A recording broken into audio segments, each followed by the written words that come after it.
Hey guys, my name is Akash और इस video lecture में हम जानेंगे कि राज्य के नीति निर्देशक तत्व क्या होते हैं। राज्य के नीति निर्देशक तत्व को मतलब शॉर्टकट में डीपीएसपी भी कहते हैं, ठीक है।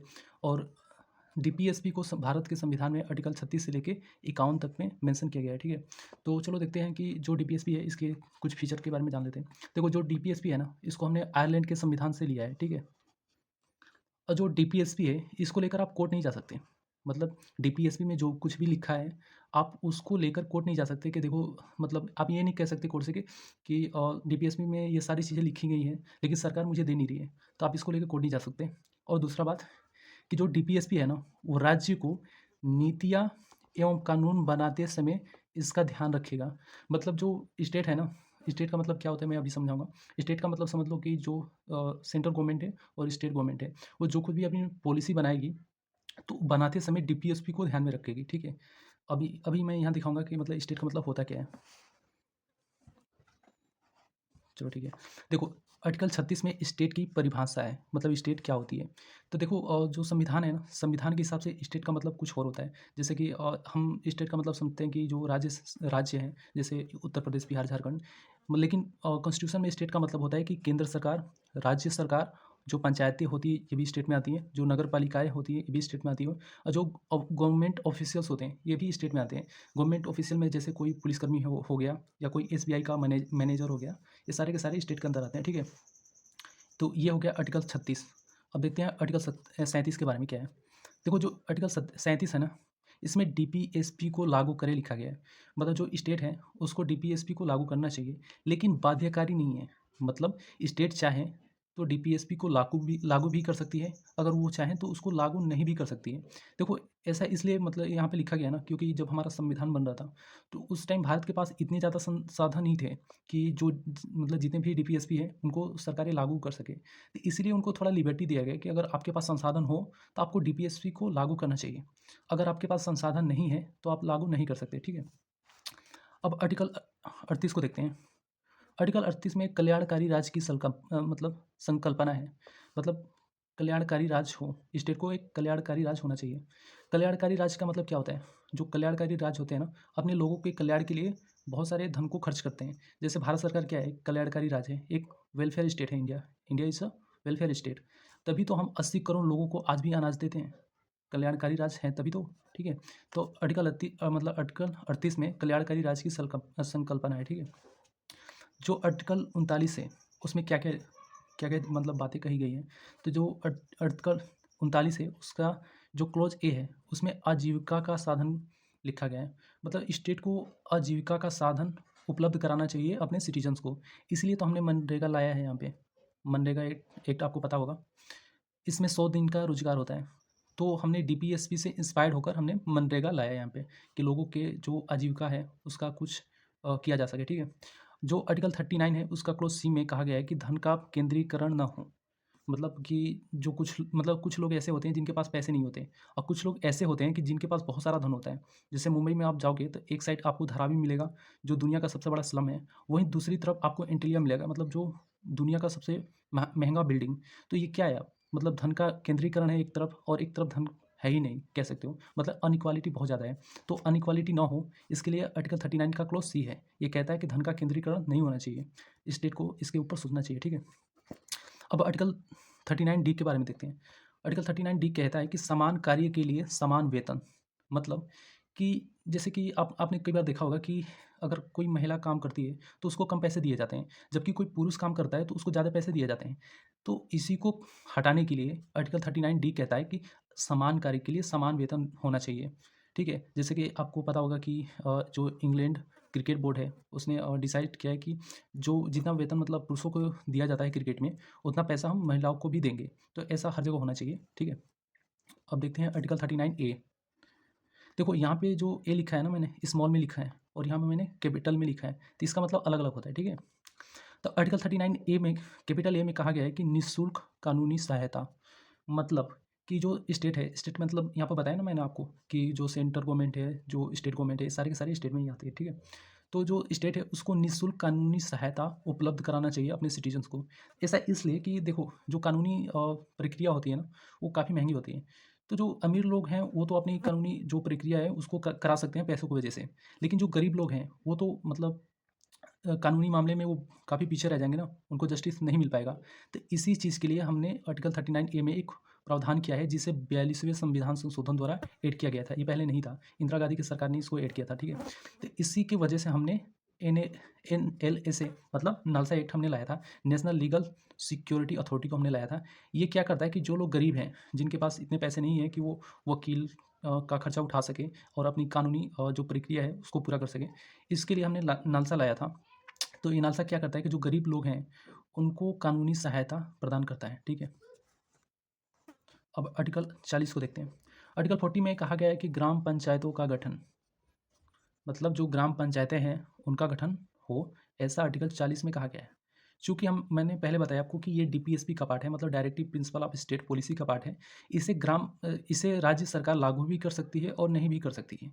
तो हमने सोचा कि यार देखो, ये तो ग्राम पंचायतों का गठन इसमें कहा गया है, लेकिन ये DPSP का पार्ट है, तो कई क्या है ना, कई स्टेट इसे लागू ही नहीं कर रही थी। तो इसलिए हमने 73वां संविधान संशोधन किया और इसके तहत हमने एक क्लॉज़ जोड़ा जिसे 243 कहते हैं। उसके तहत हमने पंचायतों का गठन करना अनिवार्य कर दिया है। तो 73rd अमेंडमेंट एक्ट के द्वारा पंचायतों का गठन और 74th अमेंडमेंट एक्ट के द्वारा अर्बन लोकल बॉडी जो होते हैं, जो जिनको हम नगर निगम कहते हैं, उनका गठन अनिवार्य कर दिया है। तो इसीलिए जब 73वां संविधान संशोधन और 74वां संविधान संशोधन आया, उसके बाद सभी लोगों ने, मतलब जितने भी स्टेट हैं, उन सब ने पंचायतों का गठन करना प्रारंभ कर दिया। इससे पहले वो नहीं करते थे, ठीक है? अब देखते हैं आर्टिकल 41 के बारे में। तो आर्टिकल 41 के बारे में चीज़ें हैं, उसमें एक है कि काम का अधिकार, मतलब राइट टू वर्क। तो इसके लिए मैंने पहले ही बताया कि मनरेगा आ गया है, इसी से इंस्पायर होकर आया है, ठीक है? दूसरा है कि सार्वजनिक सहायता का अधिकार। आर्टिकल 41 में 2 चीज़ें हैं, जैसे काम का अधिकार, इसके लिए मनरेगा हमने ला दिया, और आर्टिकल 41 का दूसरा जो क्लॉज़ है उसमें सार्वजनिक सहायता का अधिकार। इसके लिए हमने देखो, जो सार्वजनिक सहायता है ना, इसके लिए क्या करती है सरकारें, कई बार बहुत सारी स्कीम चलाती है, जैसे कि वृद्धा पेंशन। वृद्धा पेंशन क्या करता है कि जो लोग हैं, जो वृद्ध लोग हो चुके हैं, उनकी सहायता के लिए कुछ धनराशियाँ वो देते हैं। तो ये किस में आएगा? सार्वजनिक सहायता के अधिकार के अंतर्गत ही आता है।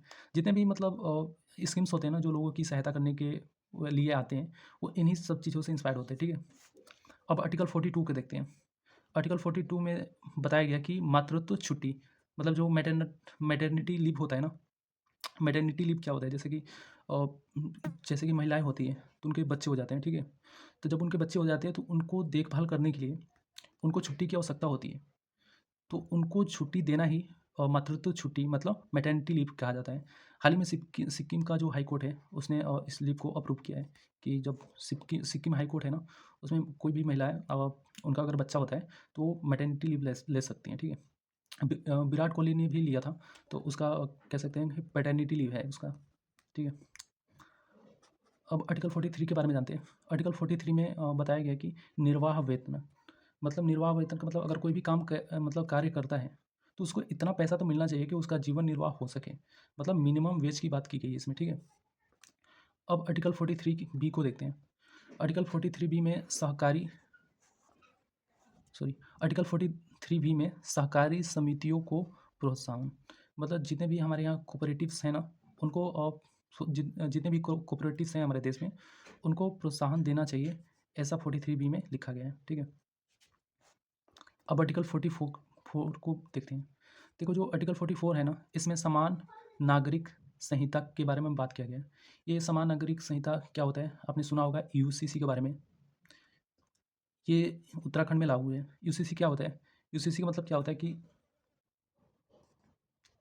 आर्टिकल 44 में समान नागरिक संहिता की बात की गई है। समान नागरिक संहिता मतलब यूनिफॉर्म सिविल कोड, मतलब कि जो सिविल कोड है उसमें यूनिफॉर्मिटी आना चाहिए। जैसे कि हिंदुओं के लिए कुछ अलग कानून होता है और मुसलमानों के लिए कुछ अलग से कानून होता है, तो ऐसा नहीं होना चाहिए। अगर एक देश है तो एक कानून होना चाहिए, ऐसा हमारा आर्टिकल 44 कहता है, ठीक है? तो इसलिए इसी से इंस्पायर होकर उत्तराखंड में UCC लागू है। चूँकि ये DPSP का पार्ट है, इसलिए कई स्टेट के ऊपर होता है कि इसको लागू करें या ना करें, ठीक है?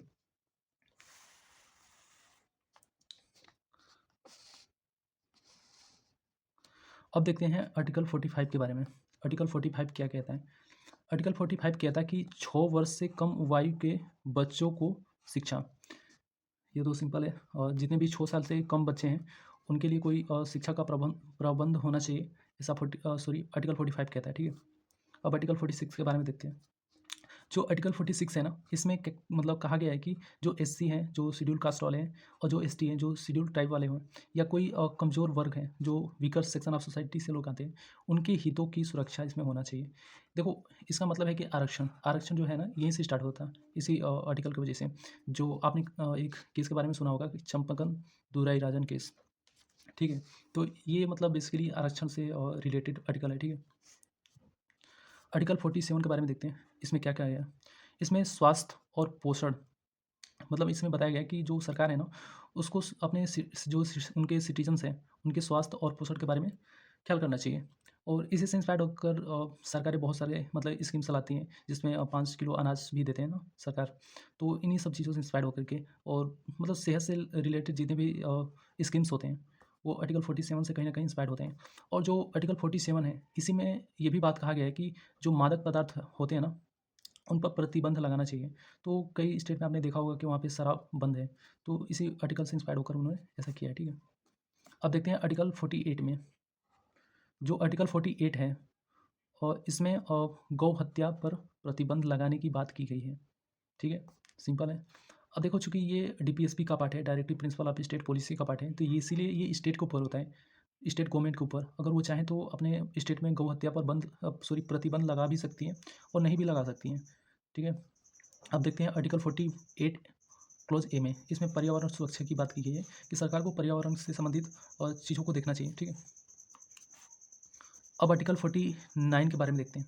इसमें लिखा गया है कि राष्ट्रीय महत्व के स्थानों का संरक्षण, मतलब जो सरकारें हैं, उनको राष्ट्रीय महत्व के जो नेशनल इम्पोर्टेंस की जो चीज़ें हैं, उनको कहीं न कहीं कंज़र्व करना चाहिए।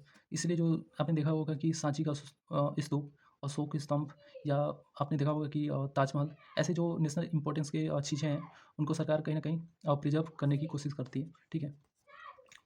अब आर्टिकल 50 के बारे में देखते हैं। आर्टिकल 50 में मतलब बताया गया है कि न्यायपालिका तथा कार्यपालिका का अलगाव, मतलब सेपरेशन ऑफ पावर के बारे में बात किया गया है कि जो न्यायपालिका है, मतलब जो जुडिशरी है, और जो कार्यपालिका है, मतलब जो एग्जीक्यूटिव है, इनके बीच में सेपरेशन होना चाहिए।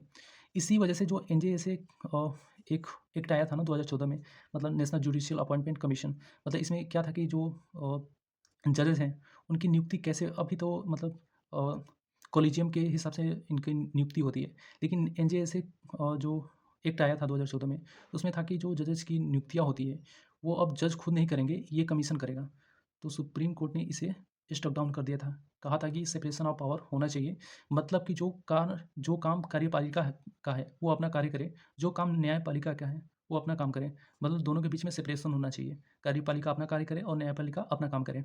इसलिए सुप्रीम कोर्ट ने इसे स्ट्रक डाउन कर दिया था, ठीक है। अब देखते हैं आर्टिकल 51 के बारे में, आर्टिकल 51 के बारे में। इसमें अंतर्राष्ट्रीय शांति तथा सुरक्षा की बात की गई है, मतलब इंटरनेशनल पीस एंड सिक्योरिटी की बात की गई है इसमें। तो सबको पता है कि इसमें लिखा गया है कि सरकार को अंतर्राष्ट्रीय शांति तथा सुरक्षा की बात करना चाहिए, और इसका बढ़ावा देना चाहिए। सबको पता है कि भारत अंतर्राष्ट्रीय शांति तथा सुरक्षा, ऐसी चीज़ों मुद्दों को बार बार उठाता रहता है। तो बस यही था कि थैंक यू।